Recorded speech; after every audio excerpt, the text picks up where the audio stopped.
Andy Murray is out in his 2017 grass court opener. This year's French Open finalist Stan Wawrinka is out in his 2017 grass court opener. Last year's Wimbledon finalist Milos Raonic is out in his first match of the 2017 grass court season. Is this deja vu? Didn't we just say something like this last week? Or does no one remember Roger Federer losing in his first round? Because the only thing I remember is Roger Federer easily dispatching of his first opponent at Halle 6-3, 6-1 in Yuichi Sugita. Or was it Rindy Liu that Federer beat today? I can tell you one thing, over at the Tennis Channel, they had no idea who Roger Federer was playing. Novak Djokovic and Rafael Nadal are nowhere to be found. Everyone in the Big Four's grass court tune-up portion of the season is over, and only Roger Federer is still getting ready for Wimbledon by actually playing real matches on grass. All that and more on this week's edition of Coffee Break Tennis. Hit the music.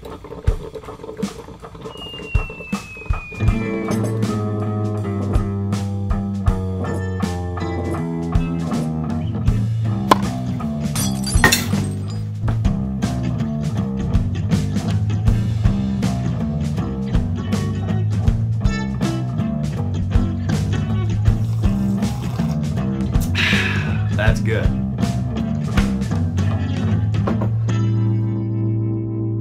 Coffee Break Tennis. Welcome to Coffee Break Tennis. I am Matt Bradshaw, your host, and I'm also the resident fitness guru here at Crunch Time Coaching. If you play tennis and you're interested in working on your tennis fitness or working on your tennis game, check out our channel and subscribe to Crunch Time Coaching. Browse through our videos. We got tips and tricks on everything tennis. So let's get into today's tennis news. Oh, how the Murray have fallen, not to mention the top 3 seeds at this year's Queen's Club tournament. This is really bad if you're the tournament director. You just know the tournament director is somewhere right now going, no, no, no, no, no, no, no. So just think about that. Last year's finalist, Milos Raonic, 3 of the Big Four minus Federer, not playing anywhere right now. All out, no more matches until Wimbledon starts. Advantage, Federer. And I knew today would be good luck when I put on my lucky Wimbledon shirt. Look at the colors, white, green, purple. I wear it on the first match of Halle, and I wear it the entire 2 weeks of Wimbledon. And every time I do that, Federer wins, or, you know, almost wins.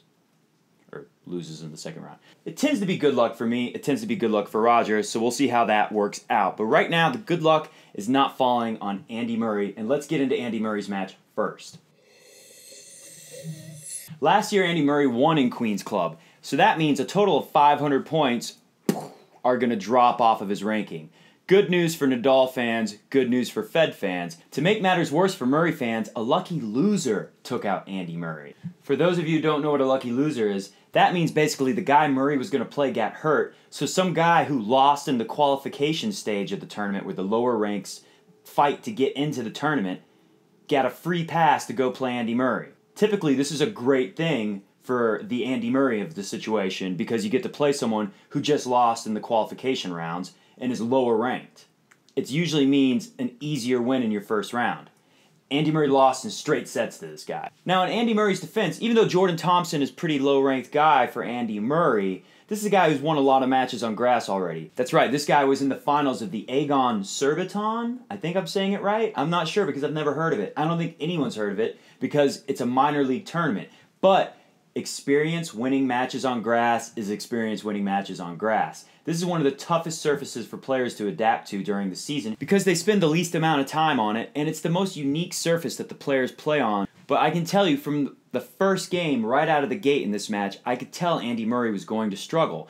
Although it's becoming a theme for this year. It seems like every time I see Andy Murray play a match, he's double faulting, he's missing lots of first serves, he's going to deuce a lot, he's having to save break points right out of the gate in every match. It's actually a really funny thing that keeps happening. You see, right when I'm about to leave the house to go somewhere, Andy Murray's serve goes missing. So I'm frantically running around the house looking for Andy Murray's serve, looking under papers, checking the pockets of the pants I wore yesterday. And this time, I really thought I remembered where Andy Murray's serve went, but it turned out Andy Murray's serve was not on my kitchen counter, so I was late for my appointment. Thanks, Andy Murray. So like I said, Andy Murray played against a guy who's already won several matches this year on grass. But he was a lower-ranked lucky loser. Murray really should have been able to pull this thing out. I really think the serve is a big problem for Andy. It has been all year, and it continues to be so. And unfortunately, like I was saying, it's really important to get these grass court warm-up matches in before you head into Wimbledon, because like I said, it's one of the hardest surfaces to adapt to. Going from clay to grass, hard court to grass, it doesn't matter. Grass is so unique and so different than the other surfaces. Murray is going into Wimbledon now with only one match, 2 sets, and he lost them both. Bad news for Murray. He loses 500 points, and he's got some points to lose in Wimbledon. Now, Stan the Man had a tough draw. Feliciano Lopez is a big serving left-hander who loves playing on grass, and he's got a fabulous slice backhand that stays very low on the grass. Much like how Roger Federer utilizes the slice backhand to his advantage in grass court matches, Feliciano Lopez has mastered it. He does the same thing. Even Steve Johnson did decent last year on grass, using his slice backhand, which is pretty good since that's pretty much the only way he hits his backhand. Also, it appeared that Stan was dealing with a knee injury during the match against Lopez, which I understand after the grueling matches that Stan had to win at the French Open and that blistering final against Nadal. I know he lost in straight sets, but that was one of the hardest fought straight sets matches I've ever seen. Nadal was unbelievable, and Stan was just throwing everything he had at him. It wasn't enough, but I'll tell you what it was enough for. It was enough to wear your knees down. That's why Nadal's not playing anywhere, resting his knees. Stan ran into some knee trouble. Lucky for Stan, they've added an extra week, so we have all of next week to get ready for Wimbledon, and Stan can rest those knees. I have a feeling Stan will be healthy going into Wimbledon. However, the same case with Murray. Stan's just got one grass court match on the year, and it's a loss in straight sets. Not ideal going into Wimbledon. Milos Raonic, on the other hand, does not get a pass. He lost to the 698th world-ranked player, Thanasi Kokkinakis. Now, Kokkinakis is a really good player, but this guy has only played 6 matches on the Pro Tour since November 2015. Let that sink in for a second. That ought to give you a good idea of where Milos Raonic is. Now, why this is a surprising result for a lot of tennis fans out there, it's not a surprising result for me because I predicted this a year ago after he did what he did to Roger Federer, encouraging Federer to slip and fall on the grass at Wimbledon during the semifinals, and then very rudely defeating Roger Federer in the Wimbledon semifinals, then going to the finals and totally flopping. Milos Raonic is cursed forever. I called it last year, and it's come true. He's had no good results anywhere, and like I said last year, Milos Raonic will never be in a Grand Slam final ever again. Now, before we talk about my favorite person in the whole world, Roger Federer, let's talk a little bit about Nadal and Novak Djokovic. One thing they have in common, it looks like they're not going to be getting any grass court matches in before Wimbledon. That's bad. That's bad for all these big four guys, and Federer is the only person who has more matches to look forward to before stepping on the hallowed grounds of Wimbledon. Now, there are some rumors that Djokovic is considering playing Eastbourne. This is a tournament that usually the top players skip because it's right before Wimbledon. I mean, it literally ends a couple days before Wimbledon starts. Not ideal if you're trying to go into Wimbledon fully rested. But Djokovic might be desperate at this point, and I wouldn't be totally surprised if someone like a Raonic or Murray slipped into Eastbourne last minute just to get a couple matches. But I'm not expecting that to happen. Now, if you remember last year, Rafa had to pull out of the French Open even though he looked pretty good, like he had a chance to go pretty deep in the tournament with injury, and then he skipped Wimbledon. Nadal, 0 points to defend, 2,000 points to gain, and the world #1 ranking. Good news for Rafa Nadal fans. But if you're a Djokovic fan, you never know, never doubt a champion. He's been an incredible champion over the years, so you got to give him a chance to do something, and he's been great at Wimbledon in the last 5 years. Last thoughts on Nadal, this guy in the last 6 years has not made it past the 4th round of Wimbledon. Think about that. And he hasn't made it past the 2nd round of Wimbledon, except for that 1 year where he made it to the 4th round. So in 6 years, Nadal has had very little success at Wimbledon. However, he's so hot right now, he looked incredible at the French Open. You'd be crazy not to give Nadal a chance to go deep at Wimbledon too, and he's got a lot on the line. He can be #1 in the world again. Who would have thought that was going to happen a year, 2 years ago? I don't know. But Rafa fans have a lot to look forward to. This is really shaping up to be the best Wimbledon in a long time for the majority of tennis fans who absolutely adore Roger Federer and Rafael Nadal.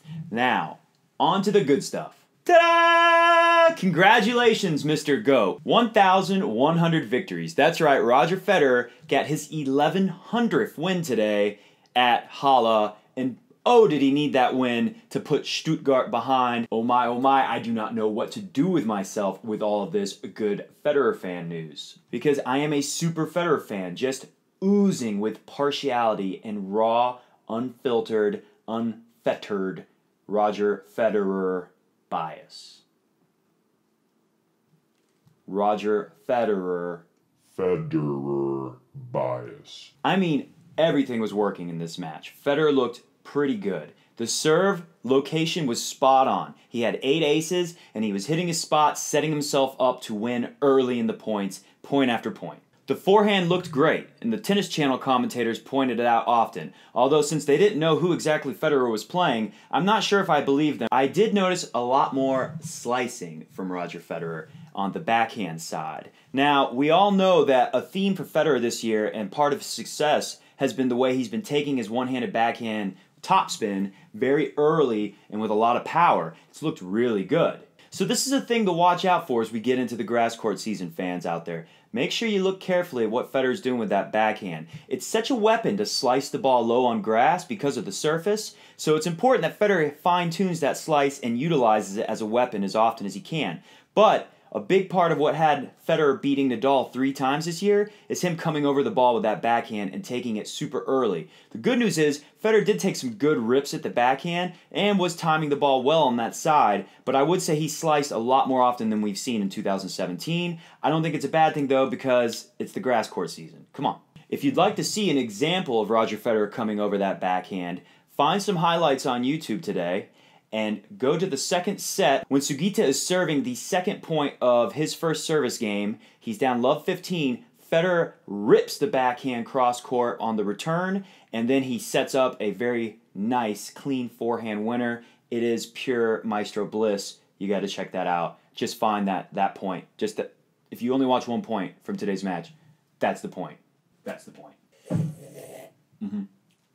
That's the one to watch. So, finding that perfect balance on when to slice and when to go for topspin on the backhand may be a little bit of a challenge for Federer this year. He's going to have to really think about what he wants to do. But luckily, he's got some more matches to look forward to at Halle to test all that stuff out before he hits Wimbledon. And he appeared to find the perfect balance against Sugita today, who really couldn't do anything to stop him. And ironically, Sugita was the one who beat Jordan Thompson in that first minor league grass court tournament of the year. As you see, pictured here, Sugita is holding up the trophy. So, put it this way. Murray loses in straight sets to the finalist, and Federer almost bagels, completely dismantling the champion in his match. Deduce from that what you will. And finally today, in Coffee Break Tennis, I found it to be just as delicious as my delicious coffee when the Tennis Channel commentators apparently did not get the memo on who Federer was playing. Rindy Liu had pulled out with an injury. Therefore, Federer, just like Murray, got to play a lucky loser in Sugita. However, all the way up to the warm-up, it appeared the commentators had no idea of this change. I don't know how. Because as they are introducing the players, they showed this man, pictured here, who is Sugita, and introduced him as Rindy Liu. This man, pictured here, who was clearly a different man. But on Tennis Channel, they didn't recognize that difference and continued to introduce the player as the wrong person. Luckily, they figured it out and corrected themselves early as the warm-up started. But I'd never seen anything quite like that, and I found it to be mildly entertaining. So, if anyone out there caught this faux pas along with me, please comment below and let me know. Give a thumbs up, because we're working hard here at Coffee Break Tennis to catch him. So there was a little confusion with who Roger Federer was playing this morning. However, many people have concocted all kinds of conspiracy theories. Some people even think that the tournament is biased towards Roger Federer and actually had somehow rigged the system so Federer got to play a lucky loser. So to clear this all up, we have an exclusive interview with the tournament director of the German Grass Court Championships in Halle. Guten Abend, Herr Direktor, und willkommen zu my show, Coffee Break Tennis. Thanks for coming on and taking the time to do this interview. Oh, hallo und danke sure. No problems at all. Had coffee. So as I said earlier, there was a lot of confusion on who Federer was going to be playing this morning. If you wouldn't mind, take a stab at clearing that up for the viewers. Oh, you see, hello, actually suffered, how would you say it, a bit of a double fault in the locker room. Luckily, the inexperienced Lucky Lewis had malfunction with his auto and was unable to leave the premises. Oh. So Lou must have been just devastated when he informed you that he was injured and wasn't going to be able to play the match. Oh, not at all. Hello was actually very happy to do this. In fact, it was his pleasure. Excuse me here, tournament director, but you said Lou was happy to do this for us. My understanding is that he was injured and unable to play. Oh, sorry. It is how say you in your language, a barrier? Well, I guess we could say it was lost in translation then, tournament director. Yes, you are very good to understand me, Herr Coffee. I appreciate the notion for having me on Coffee. You know, we have very celebrated a very good show. We understand in our country to be good for your people to watch. So that's a rather funny story. You say Sugita was well on his way out of town to get ready for his next tournament, I imagine, and then he had car trouble, therefore that was the only reason why he was still in town and available to play. He must have been very surprised when you informed him only hours before the match that he was going to be on center court playing Roger Federer. Yes, he was very surprised indeed. Sugita, he was not able to get ready for, how you say, ready for playing tennis. Yeah. With, match prep, yeah. I'm sure he had to rush through his match prep. I mean, if his auto is no good, we would know nothing about it. Sure, Herr Director. Final question. There's a lot of speculation that you guys have a bias towards Roger Federer after you were quoted in 2015 saying that Roger Federer was your, quote, cash cow. Would you mind taking a stab at clearing that one up for us, Mr. Director? The media is very misleading in which sometimes they try to persuade the people for making the opinions for themselves. So the tournament is very good. We like to make sure we have ways of making people do what we want. So we just try to make sure we have a happy tournament, and we are neutral for the Swiss maestro, who is number one. Well, thank you very much for your time, Mr. Director. Be spald and enjoy the championships, as I'm sure all of us fans will be doing at home. Okay, thank you. Thank you, Herr Coffee. It's very much pleasure for me to speak to you. I don't know about you guys, but that guy gives me the creeps. Well, all right, folks, that's about it for us here at Coffee Break Tennis. I hope you enjoyed the show. If you did, please click the thumbs up button or comment and let me know what you think about the unfolding of this exciting grass court season. I know nobody expected for the top 3 seeds to all go down in order today at the Queen's Club tournament. And I'm sure a lot of you thought we'd see some great play from Roger Federer, as we did. And he's got Misha Zverev up next. Alexander Zverev and Misha Zverev are looking very good. Watch out for those guys. Also, Luca Pouille looks pretty good. Grigor Dimitrov had a win against Ryan Harrison pretty easily, so he's looking good. And I think this is shaping up to be an exciting grass court season with a lot of mystery on what's going to happen at the top of the men's game. I'm Matt from Crunch Time Coaching, the fitness guru and the expert on the pro game. Catch me here with analysis next time on Coffee Break Tennis, and I'll see you before this thing's over when Federer holds up that awkwardly giant German grass court tournament trophy. Bis bald, ja. Tschüss.